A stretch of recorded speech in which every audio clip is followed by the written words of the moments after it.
قارون کو دولت مل گئی، اتنا بڑا خزانہ تھا اس کے پاس کہ قرآن کہتا ہے کہ ایک جماعت مل کے صرف خزانے کی چابیاں اٹھاتی. یعنی یہ معاذ اللہ کوئی گپ نہیں، یہ قرآن مجید نے بیان فرمایا کہ ایک جماعت مل کے صرف خزانے کی. تو حضرت سیدنا موسیٰ علیہ السلام نے کہا زکوٰۃ دو. زکوٰۃ کے معاملے میں لوگ ہیل و حجت سے کام لیتے، غریب ہو جاتے. اس کو کہا زکوٰۃ دو تو کہنے لگا آپ کی تو میرے مال پہ نظر ہے.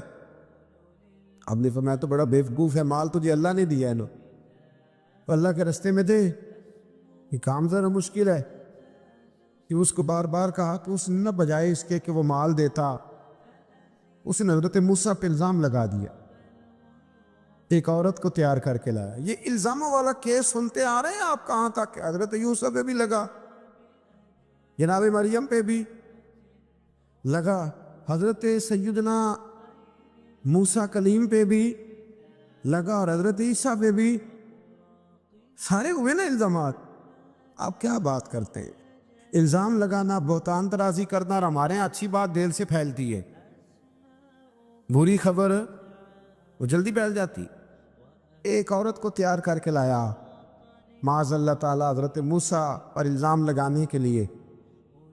اور جب وہ بی بی آپ کے سامنے لا کے کھڑی کی تو حضرت موسیٰ نے جلال فرمایا تجھے قسم ہے اللہ کی عزت کی، سچ سچ بتا معاملہ کیا ہے. تو وہ خاتون کانپنے لگی، کہنے لگی میں موسیٰ کلیم کے سامنے کیسے کھڑی ہو سکتی، مجھے تو اس نے پیسے دے کے تیار کیا، مجھے اس نے مجھے پیسے دے کے تیار کیا، اور بڑی اس نے مجھے تکلیف دی ہے. یہ جب کہا تو حضرت موسیٰ علیہ السلام رونے لگے کہ تو سارا کچھ کرتا پر میری سفید چادر پہ داغ تو نہ لگانے کی کوشش کر. آپ رونے لگے. آپ یقین کریں لوگ تکلیف دیتے ہیں بعضوں کا، ایسی بات کرتے ہیں جس کا کوئی وجود نہیں ہوتا. تو یہ کچھ لوگ کر دیتے ہیں لیکن وہ سمجھتے نہیں. کہتے ہیں آپ حوصلہ کریں، آپ درویش ہیں. حضرت موسیٰ سے بڑا درویش کون ہوگا؟ کلیم تھے نا اللہ کے، بڑا جگرا ہے نا. لیکن رو پڑے، کہنے لگے تجھے ایسا نہیں کرنا چاہیے. کہنے لگے اللہ اب اسے سزا دے. تو رب کریم نے اس کے سارے ساز و سامان سمیت اسے زمین میں دھنسا دیا. وہ زمین میں غرق ہو گیا اپنے خزانے سمیت. امام اعظم ابو حنیفہ رحمۃ اللہ تعالی علیہ کچھ لوگ حسد کرنے لگے تو ایک عورت ایک دفعہ آ گئی، کہنے لگی کوئی مسئلہ پوچھنا ہے. یہ بڑا کٹھن سا معاملہ ہوتا ہے، جو آدمی جو کام کر رہا ہوتا ہے وہی روپ دھار لیتے. مسئلہ کچھ نہیں، اندر آئی تو باہر سے شور ہو گیا. لوگ آ گئے، کوتوال کو بلا لیا، معاذ اللہ امام صاحب کے پاس بی بی ہے، جیل میں لے گئے، سویرے فیصلہ کریں گے. رات کو نا ساری رات امام اعظم نے نماز پڑھی، ساری رات، اور کہنے لگے اللہ اب تو میں بوڑھا ہو گیا، اس حال میں اب ان سوالوں کا جواب دوں گا. وہ عورت بھی ساتھ بند تھی، اس عمر میں ان سوالوں کے جواب یار بڑا مشکل ہوتا ہے. اللہ اکبر. اس عمر میں امام صاحب رو رہے تھے تو اس عورت کا دل نرم ہو گیا. امام صاحب سے کہنے لگی مجھے غلطی ہو گئی، میں نے پیسے کسی سے پکڑ لیے تھے. حضور آپ تو اللہ کے نیک بندے. امام صاحب کہنے لگے اب ایک نیکی کر، کوتوال سے کہہ کہ مجھے کوئی تکلیف ہے تو میں دوا کھا کے واپس آ جاؤں گا. تو وہ کوتوال تو پہلے ملا ہوا تھا، اس نے اس کو کہا کہ مجھے کوئی تکلیف ہے میں گھر جاتی ہوں، دوا کھا کے واپس. امام صاحب نے سمجھا دیا. وہ گئی تو جو برقع اس نے پہنا ہوا تھا نا نقاب ساری عورتیں، وہ جا کے نا اس نے امام صاحب کی بیوی کو دیا. امام صاحب نے اس کو سمجھا کے بھیجا تھا.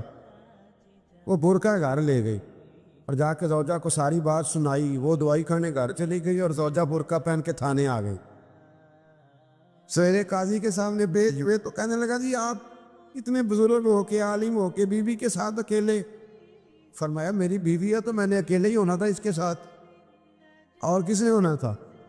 جناب آپ کی بیوی. فرمایا بلاؤ میرے سسر کو، اور بلاؤ محلے کی 10-12 عورتوں کو بھی دیکھ لے. انہوں نے دیکھا تو امام صاحب کی بیوی نکل آئی. وہ جتنے تھے نا الزام لگانے والے وہ اب غور سے دیکھ رہے تھے. تو ایک کہنے لگا امام صاحب سے یہ کیا ہوا؟ فرمایا قرآن ہے وَتُعِزُّ مَن تَشَاءُ وَتُذِلُّ مَن تَشَاءُ. یہ قرآن ہے. ہونا کیا تھا؟ رب نے اپنا وعدہ سچا کر کے دکھایا ہے. تو اس نے بھی الزام لگایا، پھر سزا یہ ملی کہ وہ ہمیشہ کے لیے زمین میں دھنستا۔ دولت کون دیتا ہے؟ اللہ دیتا ہے نا، تو اگر اللہ کہے تھوڑی سی واپس بھی کرو، بندیاں دے خرچے بات جانتے تھے، تھوڑی سی واپس مانگ لے تو ہاتھ تنگ ہو جاتا ہے۔ کہ خاتون نے ایک دفعہ مجھے پیغام دیا تو میں بڑی اس کی بات سن کے مجھے عجیب لگا۔ وہ کہنے لگی کہ دوسری جگہ میری شادی ہوئی ہے، مجھے طلاق ہو گئی تھی، تو مجھے ایک تانا روز سننے کو ملتا ہے، تو اتنی اچھی ہوتی تو وہاں نہ رہ لیتی۔ تو بھئی یہ کوئی تانے والی بات ہے؟ کو ضروری ہے کہ بیوی غلط ہوتی ہے تو طلاق ہوتی ہے؟ اللہ کے محبوب علیہ السلام کی 2 صاحبزادیوں کو ابو لہب کے 2 بیٹوں نے طلاق بھیج دی تھی، کس کی غلطی تھی؟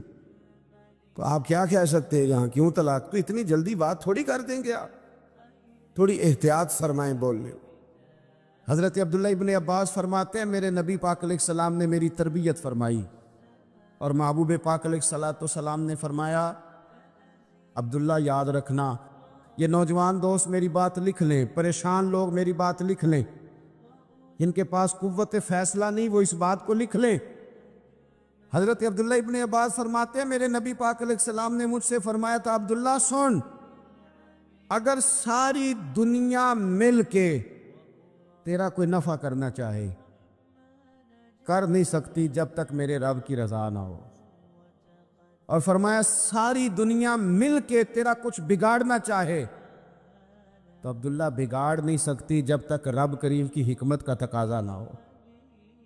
لوگوں سے ڈرنا، لوگوں کی طرف دیکھنا، ماحول دیکھ کے اپنے راہ کا تعین کرنا، ہر بندے کے خیالات کے مطابق ڈھلنے کی کوشش کرنا، فلانا نہ ناراض ہو جائے، فلانا نہ ناراض ہو جائے، وہ جس نے ہونا ہو جائے، بس رب رسول ناراض نہ ہو۔ اپنی زندگی میں اپنے مالک کو مولا جان کے، بل اللہ مولاکم، اللہ تمہارا مولا ہے، وَهُوَ خَيْرُ النَّاصِرِينَ، وہ بہترین مددگار ہے۔ توجہ جب بھی کریں رب کی جانب کریں، اپنے دل کا قبلہ درست رکھیں، سوچوں کے زاویے سیدھے رکھیں۔ میرے بھائی، مالک جب بندوبست کر دے نا، جب مالک بندوبست کر دے، پھر ایسا بندوبست کرتا ہے کہ لوگوں کے پاس نا چارہ نہیں رہتا۔ حضرت مریم رضی اللہ تعالی عنہا پاک باز تھی، مسجد میں رہی تھی، پر مالک کی حکمت کے تقاضے بڑے عجیب ہیں نا۔ پھر جناب مریم کو اللہ تعالیٰ نے بغیر شوہر کی اولاد عطا کر دی۔ یہ بات ہی ایسی تھی، کسی نے کہا تھا کہ مخلوق تو فنکار ہے اس درجہ کے پل بھر میں سنگے در کعبہ سے بھی اصنام تراشے، تم کون ہو کیا چیز ہے داغے کبابی، لوگوں نے تو مریم پہ بھی الزام تراشے۔ تو لوگوں نے کہا کدھر سے لے آئی بچہ، تیرا باپ تو ایسا نہیں تھا، کہاں سے لے آئی؟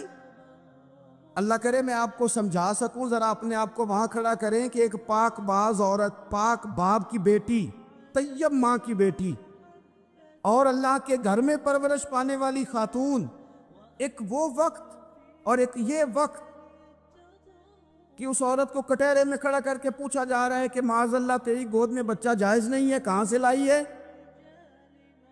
اب خود سے صفائیاں بندہ کتنی کو دے، کتنی کو وضاحتیں کرے۔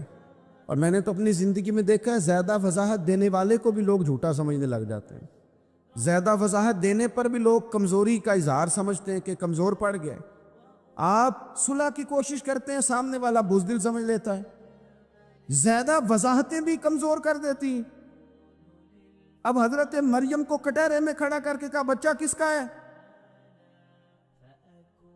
تو پھر خدا بندوبست جب کرے، اللہ جب مددگار ہو، تو پھر حضرت مریم کی گواہی درختوں سے نہیں دلوائی، اس نے پتوں سے نہیں دلوائی، پھر فرشتے نہیں بھیجے۔ حضرت مریم کہنے لگی مجھ سے نہ پوچھو، وہ جو پنگوڑے میں ہے اسی سے پوچھ لو، ان سے پوچھو نا، وہ کون ہے پوچھ لو، ان سے کر لو سوال۔ انہوں نے کہا پنگوڑے میں چند دنوں کا بچہ، یہ جواب دے گا؟ مددگار تھا رب، ان کی برات کا اعلان کرنا تھا مالک نے، اور جب مالک اعلان کر دے، جب مالک تیری صفائی دینا چاہے، جب مالک تجھے دنیا کے سامنے نکھارنا چاہے تو پنگوڑے میں لیٹے حضرت عیسیٰ بول کے کہنے لگے انی عبداللہ آتانی الکتاب، فرمایا میں اللہ کا بندہ ہوں، رب نے مجھے کتاب عطا کر کے نبی بنا کے دنیا میں بھیجا ہے، میں اللہ کا بندہ ہوں، کتاب لے کے آیا ہوں، نبی بن کے آیا ہوں۔ پھر پنگوڑے سے اعلان ہو گیا، پھر بچہ بول پڑا، اور یہ ایک دفعہ نہیں بات ہوئی۔ یہ بنی اسرائیل میں ایک جریج نام کے شخص بھی تھے جو نماز پڑھ رہے تھے، بعض نے لکھا ہے نفل نماز تھی، اماں نے پکارا تو آئے نہیں، تو ماں کے منہ سے نکل گیا تو اتنی دیر تک مرے گا نہیں جب تک کسی بے حیا عورت کا منہ نہ دیکھ لے۔ تو وہ عبادت گزار تھے، لیکن لوگوں نے ان کی عبادت، ریاضت، پرہیزگاری کو نہیں دیکھا، بس ایک عورت کو بھیج کے الزام لگوا دیا۔ وہ عورت آیا جایا کرتی تھی، اب آ جاتی ہیں عورتیں، مسئلہ پوچھنے کی نیت سے بھی آ جاتی ہیں۔ ماحول میں کچھ جگہ ایسی بھی ہیں جہاں عورتیں دم کرانے کے بہانے آ جاتی ہیں۔ وہ خاتون آتی جاتی تھی اس خانقاہ پہ، آستانے پہ، یہ بخاری میں موجود ہے، پھر اس نے کہا میری گود میں جو بچہ ہے یہ انہی کا ہے۔ مجھے بتائیں کیسے بندہ وضاحت دے؟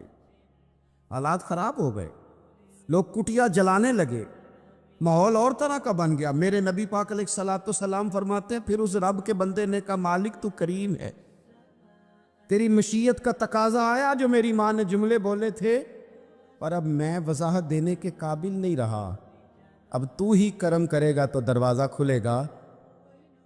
تو وہ چند دنوں کا بچہ پنگوڑے میں بول کے کہنے لگا میں اس درویش کا نہیں، میں تو فلانے چرواہے کا بچہ ہوں، وہ جو بکریاں چراتا ہے۔ رب کی مدد کو پکاریں، اپنے ساتھ اپنے مالک کی مدد کو شامل کریں، تھوڑے رزق پر بھی گزارا اچھا ہونے لگ جائے گا۔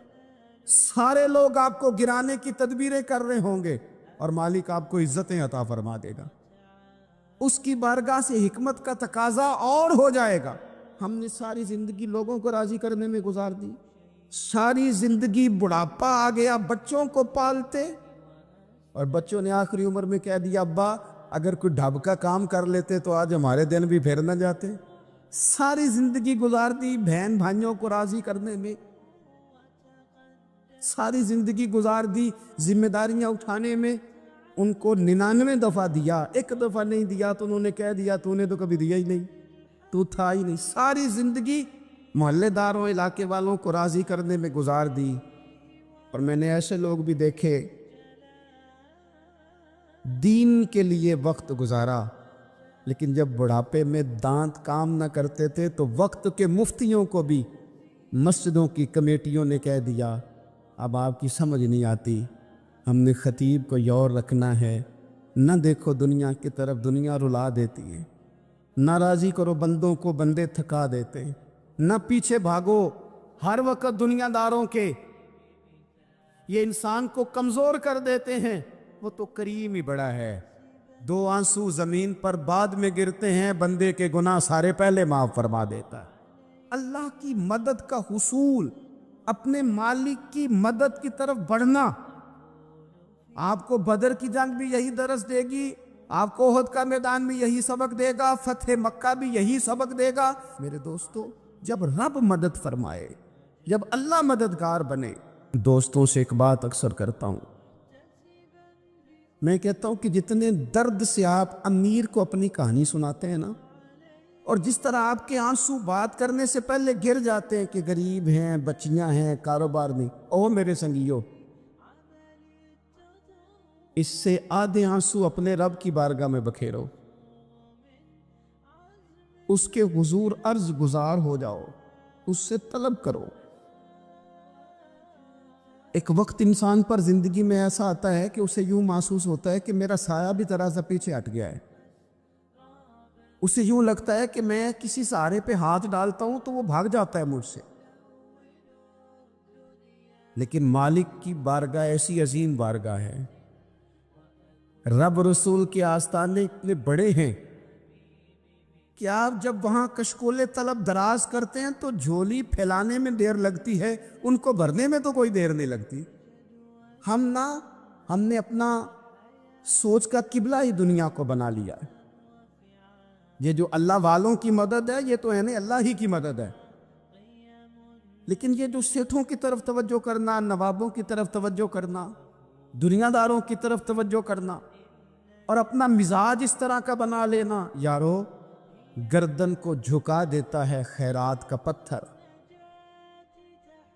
جہاں میں مانگنے والوں کے سر کبھی اونچے نہیں ہوتے۔ اور اقبال کہتے ہیں غیرت ہے بڑی چیز جہان تگ و دو میں، پہناتی ہے یہ فقر کو تاج سردارا۔ میں عرض کروں گا کہ اپنی آپ جب توجہ کا قبلہ اللہ رسول کو بنائیں گے تو رب فرماتے وَيَرْزُقْهُ مِنْ حَيْثُ لَا يَحْتَسِبُ، میں نہ تجھے وہاں سے رزق دوں گا جہاں سے کبھی تیرا گمان بھی نہیں کیا ہوگا، یہاں سے بھی مل سکتا ہے، تو نے سوچا بھی نہیں ہوگا۔ بخاری شریف میں حدیث ہے، حضرت جابر بن عبداللہ فرماتے ہیں نبی پاک صلی اللہ علیہ وسلم نے نا 300 لوگوں کا ایک لشکر روانہ کیا کسی مہم کے لیے، کسی جہاد کے لیے۔ حضرت ابو عبیدہ بن جراح رضی اللہ تعالیٰ عنہ امیر لشکر تھے۔ فرماتے غربت اتنی زیادہ تھی، بھوک اتنی زیادہ تھی کہ ایک ایک کھجور دن میں ایک وقت کھانے کو ملتی تھی، اور کچھ دن ایسے آئے کہ اب کھجور بھی نہیں مل رہی۔ فرماتے اتنی زیادہ بھوک لگی مجاہدین کو 300 بندہ پتے کھا کے گزارا ہونے لگے۔ یہ بخاری میں موجود ہے۔ آپ فرماتے کہ دریا کے کنارے ہمارا پڑاؤ تھا، ٹھہراؤ تھا، جب بھوک سے نڈھال ہو گئے نا وَيَرْزُقْهُ مِنْ حَيْثُ لَا يَحْتَسِبُ، اللہ وہاں سے روزی دیتا ہے، گمان بھی نہیں ہوتا۔ فرماتے ہیں ایک مچھلی اللہ تعالیٰ نے دریا کے کنارے بھیجی، فرماتے ہیں وہ تھی تو مچھلی پر پہاڑ جتنی تھی۔ بخاری میں لفظ ہیں، حضرت جابر بن عبداللہ رضی اللہ تعالیٰ عنہ فرماتے ہیں 300 آدمی 18 دن تک اس مچھلی کو کھاتے رہے، مچھلی ختم ہی نہیں ہوئی۔ مچھلیاں نہیں، مچھلی کہتے ہیں 18 دن 300 بندہ کھاتا رہا، مچھلی ختم ہی نہیں ہوئی۔ اور فرماتے ہیں کہ اس کی ہڈی نکال کے، کانٹا کہیں گے آپ اپنی زبان میں، کہتے ہیں وہ نکال کے نا تو اس کو کھڑا کیا نا جب، تو اونٹ کجاوے سمیت اس کے بیچ سے گزر جاتا تھا، 2 اس کے کانٹے جوڑے۔ فرماتے ہیں وہ اس کا گوشت ہم کھاتے تھے اور اس کی چربی بطور تیل کے ہم جسموں پہ ملتے تھے، بیماروں کو اس سے سکون آتا تھا، تندرستی شفا ہوتی۔ فرماتے ہیں ہم کھایا بھی ہم نے، اور کچھ لے کے ہم مدینے بھی گئے، اور قربان جائیں نبی پاک نے بھی اس میں سے کھایا۔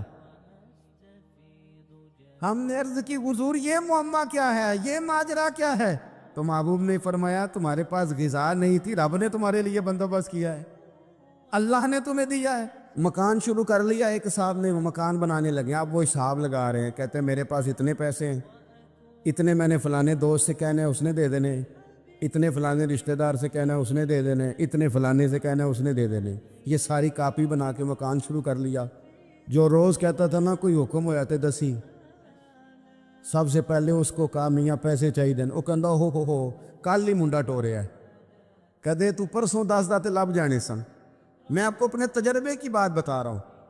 یہ لوگوں کا خیال ہوتا ہے نا کہ آپ سٹارٹ کریں فلانا کام، ہم آپ کے ساتھ ہیں، اللہ کا ہی کوئی نظام ہے، وہ بالکل بھی نہیں ساتھ ہوتے۔ لیکن ایسا نہیں ہے کہ کوئی ساتھ نہیں ہوتا، اللہ تعالیٰ بڑے اسباب پیدا کرتا ہے، وہاں سے دیتا ہے جہاں سے گمان بھی۔ ہمارا یہ ذہن بن جاتا ہے ہم ساری اپنے حساب سے چلتے، اتنے رشتہ داروں سے، اتنے کون آپ کے ساتھ چلے گا، سوال ہی نہیں پیدا ہوتا۔ یہ سارے کام چھوڑ کے سب سے پہلے 2 رکعتیں پڑھو، اپنے رب کی بارگاہ میں، رسول کائنات کی بارگاہ میں گزارشات اور استغاثے پیش کرو، وہاں سے خیر طلب کرو۔ دنیا دار کیا دیں گے، کیا دے سکتے ہیں، کیا حیثیت ہوتی ہے کسی؟ اللہ کہتا ہے وہاں سے دوں گا۔ تو جو اللہ مال دے وہ لینا چاہیے کہ رشتہ داروں کا مال دیکھنا چاہیے؟ جو اللہ دے وہ لینا چاہیے کہ سیٹھوں نوابوں کی جیبیں دیکھنی چاہیے؟ جو اللہ دے وہ قبول کرنا چاہیے یا دیکھنا چاہیے کون سا آدمی کہاں پہنچ گیا؟ چھوڑو، اپنی مٹی پہ چلنے کا سلیقہ سیکھو۔ کسی کے سنگ مرمر پہ چلو گے تو پھسل جاؤ گے۔ مدد اللہ سے چاہیں، اپنی توجہات کا مرکز رب رسول کی ذات پر بنائیں، پھر آپ محسوس کریں گے کہ بڑی جلدی اللہ تعالیٰ کی مدد آنے لگی ہے۔ کبھی آپ صرف کہہ دیں نا میرا رب میرے ساتھ ہے، اس لفظ میں اتنی طاقت ہے کہ دشمن ویسے زہر ہو جاتا ہے۔ زندگی میں کسی سے بھی لڑائی ہو اچھی طرح سوچ لیں کہ اللہ اس طرف ہے یا اس طرف ہے۔ اگر آپ زیادتی پہ ہیں تو پھر رب مظلوم کی جانب ہے۔ اگر اللہ کی مدد آپ کے ساتھ ہے تو دنیا کی کوئی طاقت آپ کو گرا نہیں سکتی، اور اگر آپ مظلوم کے مقابلے میں ظالم بن کے آپ کھڑے ہو گئے ہیں اور آپ نے رویہ وہ اختیار کیا ہے کہ جس میں مدد نہیں آئے گی، تو پھر یاد رکھ لیں کہ آپ کوئی بھی ہیں، کہاں بھی ہیں، آپ کمزور ہیں۔ طاقتور تھے ابتدائے اسلام میں، ظاہری طاقت تھی کفار مکہ کے پاس، وہ ڈنڈوں سے مارتے تھے غریبوں کو، ان کے ہاتھوں میں ڈنڈے تھے، پر خدائی طاقت ان مظلوموں کے ساتھ تھی۔ صاحب زرقانی نے لکھا ہے، حضرت زنیرہ رضی اللہ تعالیٰ عنہ ایک لونڈی ہے، غریب ہے، ماڑے دا کی کام محمد نس جانا یا رونا، غریب سادی بی بی اور لونڈی کنیزہ، ایک مشرک کی کنیزہ تھی، انہوں نے کلمہ پڑھ لیا، وہ ڈنڈوں سے مارتا، دروں سے مارتا، تکلیف دیتا۔ حضرت زنیرہ رضی اللہ تعالیٰ عنہ کو اتنا مارا، اتنا مارا۔ اب آپ ایک اور پہلو پر بھی غور کریں، مار بھی پڑ رہی ہے پر خدا ادھر ہی ہے، اللہ کی مدد ادھر ہی ہے۔ رب کہتا ہے کہ پہلے تو صبر کرنا، ان اللہ مع الصابرین، تو صبر کرے گا تو پھر رب کی معیت ملے گی، ذرا ٹھہرنا، تو تھوڑا ڈٹنا۔ ان الذین قالوا ربنا اللہ ثم استقاموا تتنزل علیہم الملائکہ، تو کہے اللہ میرا رب ہے، پھر تو پہلے ڈٹ، پہلے تو نے ڈٹنا ہے۔ ثم استقاموا، جو ڈٹ گیا، تتنزل علیہم الملائکہ، ڈٹنے والے کے لیے مدد آتی، پہلے تھوڑا ٹھہرنا پڑتا ہے، پہلے تھوڑا صبر کرنا پڑتا ہے، حوصلہ کرنا پڑتا، اس کے بعد مدد آتی۔ مار پڑ رہی ہے، مارا جا رہا ہے، حضرت زنیرہ کو ان کا مالک جو ہے ظاہری آقا وہ مار رہا ہے، یہ کنیزہ ہے، اتنا مارا، اتنا مارا، ان کی بینائی چلی گئی، نظر آنا بند ہو گیا۔ ابو جہل آیا اور کہنے لگا زنیرہ دیکھا نا ہمارے بت تیری آنکھیں لے گئے، معاذ اللہ، لات و منات ہمارے بتوں نے تجھے اندھا کر دیا۔ اب ایسا نہیں ہے کہ بی بی روتی جا رہی ہے، روتی جا رہی ہے، مایوسی مایوسی، معاذ اللہ، پریشانی، غریبی بڑی ہے، پوچھنے والا کوئی نہیں، یہ باتیں نہیں۔ کیا جملے ہیں خاتون کے، کیا لفظ ہیں۔ ابو جال نے طنزیہ کہا، معاذ اللہ، کہنے لگا دیکھا نا ہمارے بتوں نے تجھے اندھا کر دیا۔ تو جناب زنیرہ آنکھوں کی بینائی گئی ہے، رات کو گئی ہے، دکھ ابھی تازہ ہے، لیکن اللہ پہ جو توکل ہے، اپنے مالک سے جو رشتہ ہے وہ اتنا مضبوط ہے، اتنا طاقتور ہے، اس میں اتنی گہرائی ہے کہ حضرت زنیرہ بول کے نا اتنی قوت سے بولی، اتنی طاقت سے بولی کہ پورے کفر پر لرزہ طاری ہو گیا۔ فرمانے لگی تمہارے بتوں کی کیا اوقات ہے کہ وہ میری بینائی لے جائیں، یہ میری رب کی حکمت کا تقاضا ہے۔ جب تک اس نے چاہا زنیرہ دیکھتی رہی، اور جب اس نے چاہا زنیرہ کی آنکھوں کی بینائی چلی گئی، اور اگر وہ چاہے گا نا تو بینائی واپس بھی کر دے گا۔ اگر ہو ذوق یقین پیدا تو کٹ جاتی ہیں زنجیریں، اگر وہ چاہے گا تو بینائی آ بھی جائے گی۔ حضرت زنیرہ نے رات کو یہ لفظ کہے، ابو جال اور سارے کفار ڈر کے سن کے چلے گئے، آپ اطمینان سے آ کے بستر پہ سوئی۔ جب سویرے اٹھی تو اللہ نے آنکھوں کی روشنی واپس کر دی تھی، آنکھوں کی اب چھڑی پکڑی ہے، بازاروں میں گھومتی ہے، کہتی ہیں بلاؤ کدھر ہے تمہارے لات و منات، دیکھو میرے رب نے روشنی واپس کر دی۔ آ کر میرے ساتھ ادھر آ، ستمگر ہنر آزمائیں، تو تیر آزما ہم جگر آزمائیں۔ بیمار لوگوں یاد رکھو، کہہ دیا ڈاکٹر نے کہ تو بڑا بیمار ہے، تو بڑا کمزور ہے، یہ ہو گیا وہ ہو گیا، تو ڈاکٹر اپنے علم کے مطابق بات کر رہا ہے، ہوگا تو وہ جو میرا رب چاہے گا۔ کمزور ہو جانا، پریشان ہو جانا، تکلیف میں آ جانا، پتہ نہیں بات ہو گئی ہے تو جانے کیا ہو جائے گا۔ اپنی زندگی کے اندر اپنے رب سے رشتہ مضبوط کرے، رسول کائنات سے رشتہ مضبوط کرے، اللہ والوں سے رشتہ مضبوط کرے۔ حضرت زنیرہ نے پیغام دیا کہ زندگی میں جو جینا چاہتے ہیں تو وہ رب کا نام لے کے جی سکتے ہیں، جو اپنی زندگی میں خوشیاں دیکھنا چاہتے ہیں تو رسول اللہ کے نام پر خوشیاں دیکھی جا سکتی ہیں. توکل کی بنیاد پر بندہ خوشیاں لے سکتا ہے. اور اگر انسان میں توکل نہیں ہے تو پھر وہ اس کالے جادو سے بھی ڈر رہا ہے، وہ نیلے سے بھی ڈر رہا ہے، وہ پیلے سے بھی ڈر رہا ہے، وہ فلانے سے بھی ڈر رہا ہے، وہ میرے خلاف فلانا رشتہ دار سازش کر رہا ہے تو ڈر رہا ہے، فلانا میرے بارے میں یہ کر رہا ہے تو ڈر رہا ہے، وہ پتہ نہیں دنیا ادھر ہو جائے گی تو کیا ہو جائے گا. اٹھ باندھ کمر کیوں ڈرتا ہے؟ پھر دیکھ خدا کیا کرتا ہے. تو اس ساری گفتگو کا نچوڑ آپ کو یہ عرض کیا ہے. سب سے پہلے تو یہ کہ میدانوں میں مدد بھی اللہ کی، رزق میں مدد بھی اللہ کی، فصلیں خشک ہوں تو مدد پھر بھی اللہ کرے تو پھر ساری مدد، اور اگر انسان بیمار ہو تو پھر بھی مدد اللہ کی. تو اپنے اللہ کی جانب توجہ کو بڑھائیں، آپ اللہ سے مدد کے سوالی بنیں. ترمذی کی ایک حدیث ہے، میں آپ کو زندگی کا تجربہ بتاتا ہوں کہ جب میں بڑا پریشان ہوتا ہوں تو یہ والی روایت کھول لیتا ہوں، مزہ دیتی ہے. میرے نبی پاک علیہ السلام نے فرمایا اپنے دکھ سیٹھوں نوابوں کو نہ کہنا، مالداروں کا نہ کہنا، ورنہ اللہ تمہیں کبھی غنی نہیں کرے گا. فرمایا اپنے دکھ اپنے رب کی بارگاہ میں عرض کرنا، جلدی کرے یا دیر سے کرے اللہ تمہیں لوگوں سے بے نیاز کر دے گا، اللہ تمہیں غنی کر دے گا. رات کو بیٹھو نا اس کی بارگاہ میں.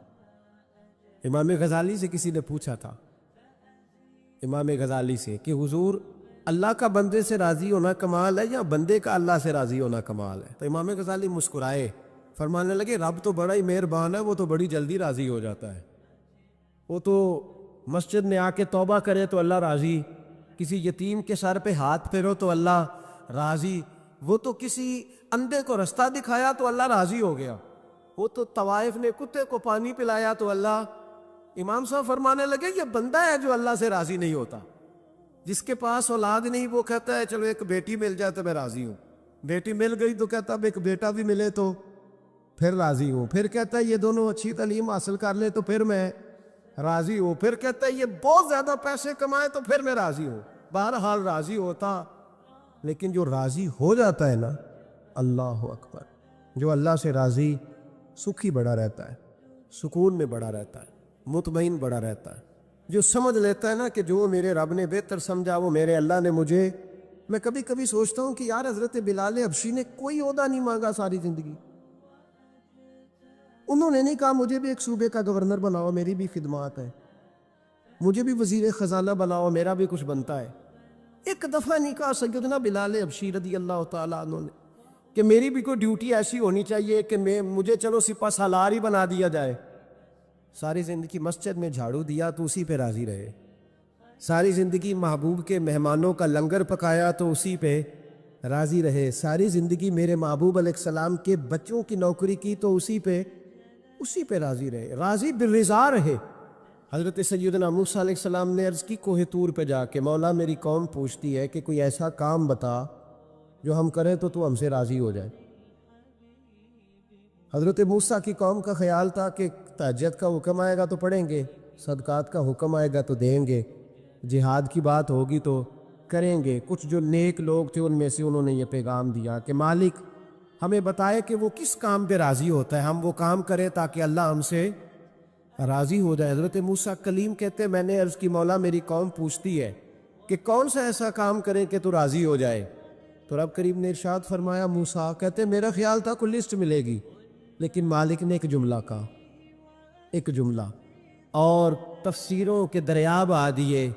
عرش کے مالک نے فرمایا موسیٰ ان سے کہو جا کے کہ وہ مجھ سے راضی ہو جائے، میں ان سے راضی ہو جاؤں گا، مجھ سے راضی ہو جائے. بندے اللہ سے راضی ہی نہیں راضی ہوتے، اللہ کی رضا پہ راضی رہیں، مالک کے فیصلوں میں اپنے دل میں کوئی بوجھ محسوس نہ کریں، اپنی زندگی اللہ کے فیصلوں. دیکھیں نا، جو ماں باپ اللہ نے بڑے اچھے سمجھے وہ ہمارے لیے پسند کی، وہ اللہ نے ہمارے لیے جو اس نے ہمارے حق میں بڑے، جو بہن بھائی، اللہ کرے آپ کو سمجھ آئے، جو بہن بھائی اس نے ہمارے حق میں بڑے اچھے سمجھے وہی بہن بھائی اس نے ہمیں عطا کیے. جس بیوی کو اس نے ہمارے گھر کے گلشن میں بہتر سمجھا اس کو لا کے اس نے ہمارے آنگن میں بٹھایا، اور جو اولاد اس نے ہمارے لیے باعث افتخار سمجھی، وہ اولاد اس نے ہمیں عطا فرمائی۔ حضرت نوح علیہ السلام کا بیٹا کافر ہو گیا، پر کسی جگہ انہوں نے شکوہ نہیں کیا کہ مالک یہ کافر کیوں ہوا۔